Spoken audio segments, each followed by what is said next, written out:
mga sisi ko, yan yung mukha natin ngayon. Tapos may apply tayo dyan. Pag naka-work kasi ako, pag pumapasok sa trabaho, yan po yung gamit ko. Sunisa. Ayan, tignan nyo. Hindi na ako magpupodbo niyan. Yan ang talaga yung gagawin nilalagay. Tapos, lipstick lang at saka kilay, syempre, hindi mawawala. Ayan, ganyan lang mga sisi ko.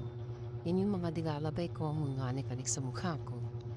Ayan, kung gusto niyo pong gayahin yung lagi kong nilalagay, ayan, para maging mahinis yung mukha natin.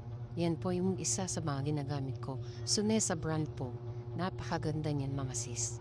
Ayan, tignan niyo po. Kanina hindi matikinis, ngayon pagka inalagay mo, sobrang kinis ng mukha mo. Tingnan dyan. Hindi mo na kailangan magpulbo mga sis. Tignan niyo.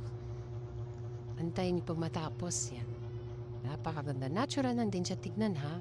Sa kagaya kung ganito yung kotes. Yan, tignan mo.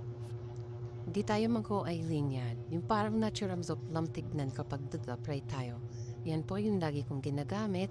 Kahit nung nasa abroad pa ako, yan din yung ginagamit ko habang naka-duty ako. Ganyan lang. Retouch lang kapag masyadong napapawisan na tayo sa trabaho. Yan na yung ginagamit ko mga sis. Okay tayo. Ang ganda, di ba?